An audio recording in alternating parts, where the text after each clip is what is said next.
Ako si Rene, isang manunulat na mahilig sa mga kwentong kababalaghan. Sa pagbisita ko sa Siquijor, nagdesisyon akong tumuloy sa isang lumang bahay na inuupahan ng isang pamilya. "Sigurado ka bang dito ka magpapalipas ng gabi?" tanong ng may-ari. "May mga bisita tayo minsan, lalo na sa bintana." Akala ko nagbibiro lang siya, kaya natawa ako. Pero nang pumasok ako sa silid ko, nag-iba ang pakiramdam ko. Mabigat at tahimik, parang may nakatingin. Habang nagsusulat ako sa lamesa malapit sa bintana, naramdaman kong parang may nakadungaw sa akin mula sa labas. Nang lingunan ko ito, wala namang tao. Pero bukas ang bintana, kahit sigurado akong isinara ko ito kanina. Hindi ko na lang pinansin, baka hangin lang. Ngunit pagsapit ng hating gabi, nagising ako sa pagkaluskos ng mga dahon sa labas. Tinignan ko ang bintana at doon ko siya nakita. Isang babae, maputla, mahaba ang buhok at nakadungaw sa akin mula sa labas. Nanlaki ang mga mata ko.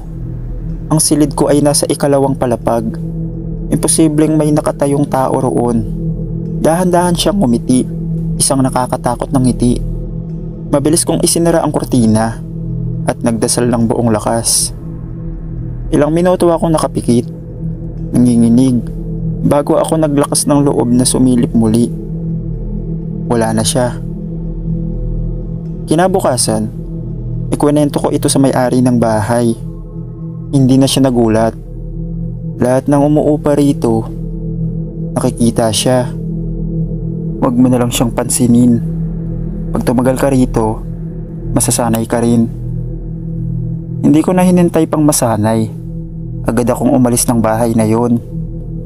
Pero mula noon, kahit saan ako magpunta, tuwing matutulog ako sa isang silid na may bintana, pakiramdam ko, may nakadungaw pa rin.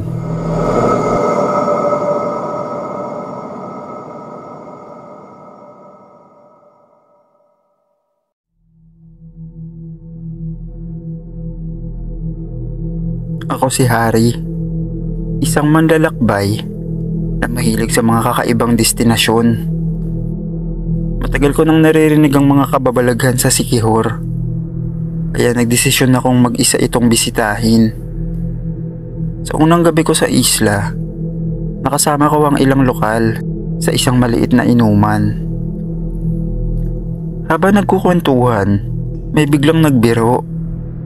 "Kung gusto mo ng tunay na kilabot, maglakad ka sa sementeryo ng bayan, bandang 3:00 ng madaling araw." Nagtawanan ng iba, pero may isang matandang lalaki na seryosong tumingin sa akin. "Huwag kang makulit, iho. May isang bangkay doon na hindi pa rin matahimik. Minsan, tumatakbo siya." Nang tanungin ko kung anong ibig niyang sabihin, tumanggi na siyang magsalita. Dahil mahilig ako sa adventure, nagdesisyon akong patunayan na katang-isip lang ito.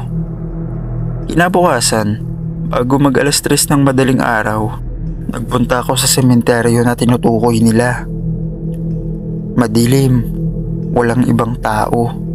Ang tanging naririnig ko lang ay ang ihip ng malamig na hangin. Habang naglalakad ako sa pagitan ng mga lumang nicho, may narinig akong may hinang yabag. Siguro hayop lang to, bulong ko sa sarili. Pero nang tumigil ako, tumigil din ang yabag. Pabilis ng pabilis ang tibok ng puso ko. Biglang may malakas na kalabog sa isang lumang ataol malapit sa akin. Para bang may pilit gustong lumabas mula sa loob nito.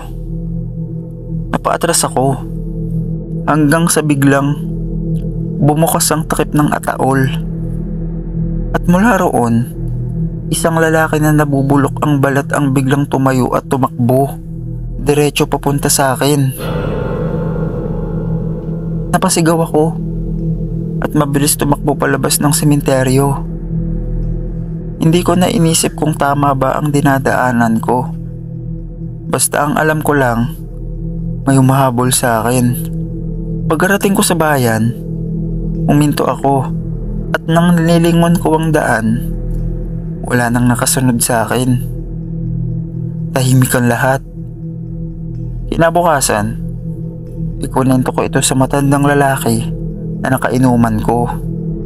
Sabi niya, Ang bangkay na yan, pinatay ng walang kalaban-laban. Hanggang ngayon, tumatakbo pa rin siya. Hinahanap niya ang taong pumatay sa kanya.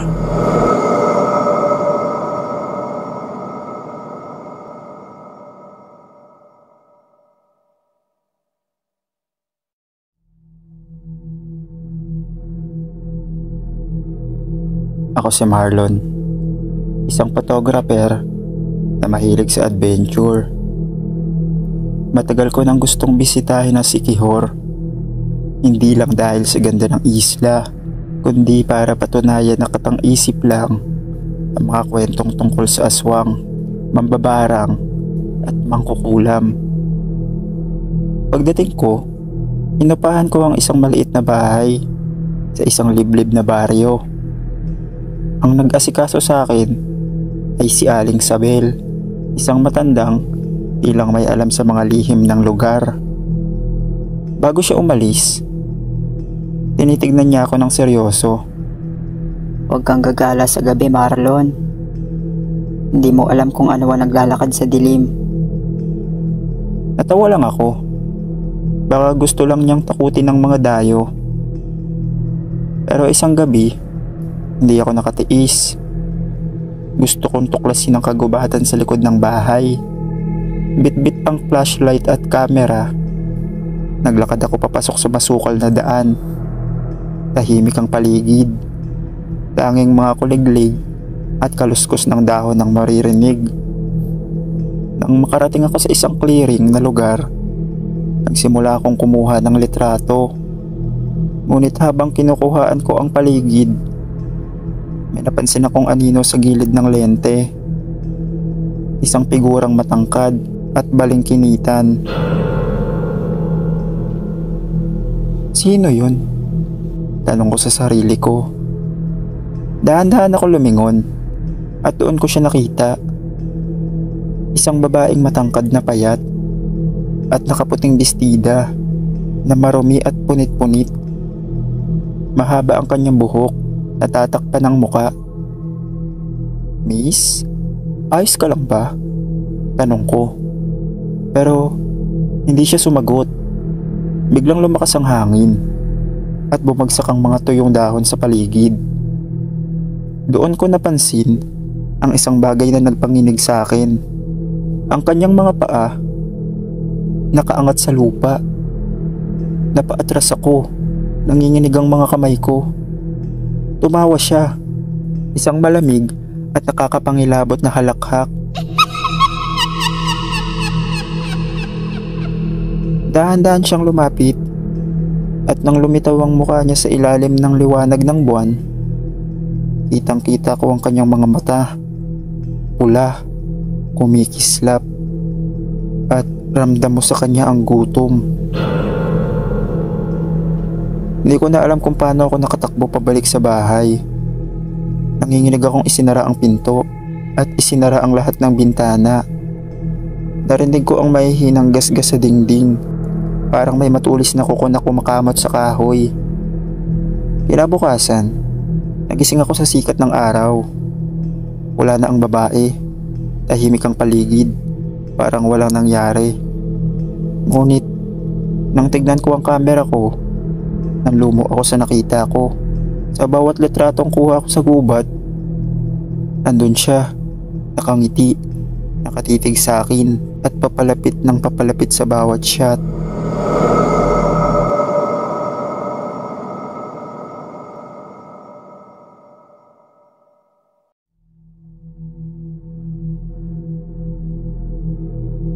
Ako si Randy, isang documentary filmmaker na mahilig sa mga misteryong kwento. Matagal ko nang gustong puntahan ng Siquijor para mag-imbestiga tungkol sa mga mangkukulam at mambabarang. Ay isang matandang albularyo na pumayag makapanayam ko, si Tatay Mando. Nung dumating ako sa bahay niya, may kakaiba agad akong naramdaman. Mabigat ang hangin, parang may kung anong nakamasid. May hinahanap ka raw, iho. Sabi niya habang sinisindihan ng kanyang insenso. Gusto kong malaman ng totoo tungkol sa isang babaeng mangkukulam na nawala daw noon dito. Sagot ko, huminga siya ng malalim at tinignan ako. Kung si Lucia ang hinahanap mo, baka siya naman ang maghanap sa'yo. Ayon kay Tatay Mando, si Lucia ay isang malakas na mangkukulam noon sa Siquijor. Ngunit isang araw, bigla siyang nawala. Walang nakakaalam kung siya'y namatay, umalis, o sadyang naglaho. Ang sabi ng matatanda, hindi siya nawala. Naghihintay lang siya ng susunod na tatawag sa kanya. Natapos ang interview, nagdesisyon ako maglakad-lakad sa gubat malapit sa bahay ni Mang Mando. Gusto kong kumuha ng footage habang naglalakad. Napansin kong parang may sumusunod sa akin. Mga yapak sa tuyong dahon, malalim na paghinga sa likod ko. Pero tuwing lilingon ako, wala namang tao. Hanggang sa may narinig akong mahina ngunit malamig na tinig. Hinahanap mo ako? Nanigas ako. Ang tinig ay galing sa isang matandang babae na nakatayo sa gitna ng daan. Maputla siya, manipis ang katawan, at may mga kulubot na balat na parang nasunog sa araw. Siya ba si Lucia? Umalis ka na habang kaya mo pa. Bulong niya. Tila may udyok sa akin na umatras. Nang kumarap ako, nawala siya. Para lang usok na naglaho sa hangin. Agad akong bumalik kay Tatay Mando at sinabi ang nakita ko. Hindi siya nagulat. Nakaharap ka ng isang bagay na matagal nang hindi dapat hinahanap. Sinabihan niya akong umalis bago mahuli ang lahat. Kinabukasan, sumakay ako sa isang bangkang paalis ng Siquijor. Hanggang palayo ako, napansin kong may nakaupo sa dulo ng bangka, isang matandang babae. Walang ibang nakakakita sa kanya maliban sa akin.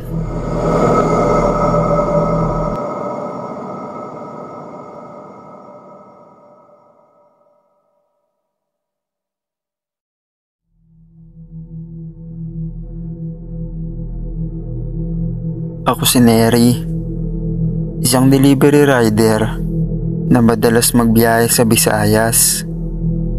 Isang gabi, habang nagmamaneho ako sa isang masukal na daan sa Siquijor, nadaanan ko ang isang babaeng buntis na naglalakad mag-isa. Madilim at halos walang ibang sasakyan sa kalsada. Pinahinto ko ang truck ko at ibinaba ang bintana. Miss, gabi na.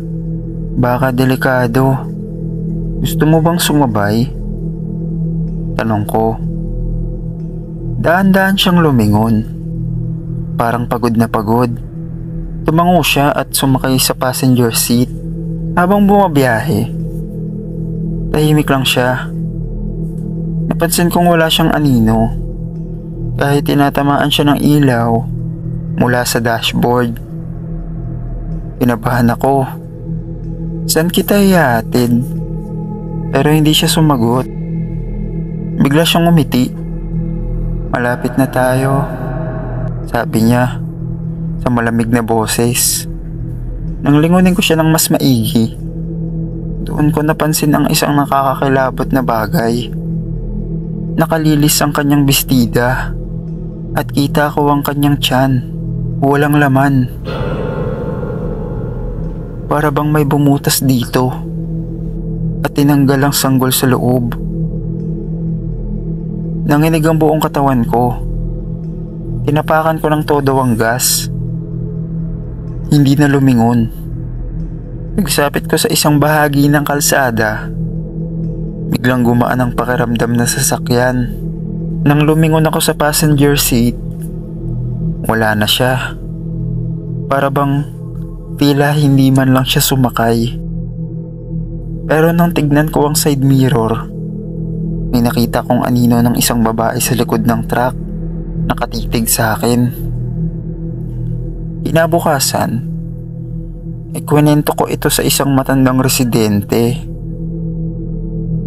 Sabi niya, Matagal nang nagpapakita yung buntis na yan. Sinasabing namatay siya, ilang taon na ang nakalipas. Hinahanap pa rin niya ang nawala niyang anak. mula noon, tuwing may biyahe ako sa Siquijor, nag-request na ako sa mga amo ko na palagi ako bigyan ng pahinante. Para naman hindi kung sino-sino ang sumasabay sa akin.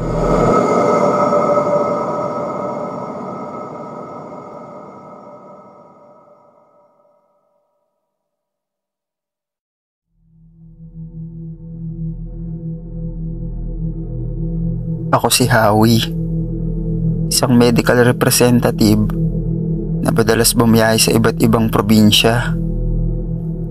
Isang gabi, na-assign akong maghatid ng gamot sa isang maliit na klinika sa Siquijor.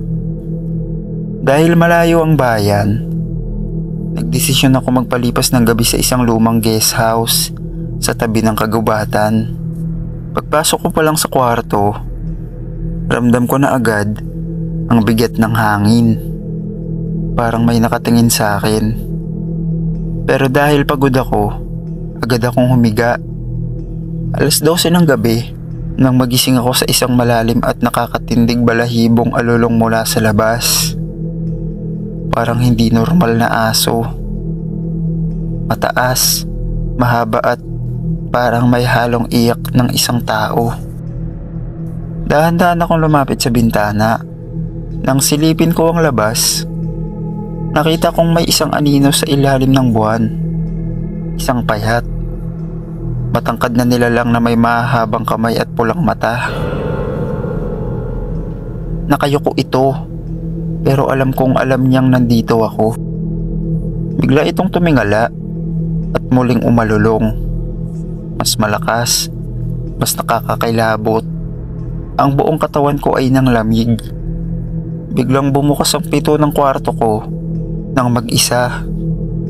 Hindi ko na iniisip kung bakit bumukas yun. Dali-dali akong lumabas at sumakay sa motor ko. Habang pinapaandar ko ito, naramdaman kong may tumalon mula sa bubong ng guest house. Mabigat, mabilis at palapit sa akin. Di na ako lumingon. Marurot ako pabalik sa bayan.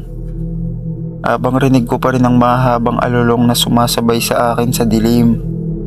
Kinabukasan, kwento ko ito sa isang matandang lalaki sa bayan.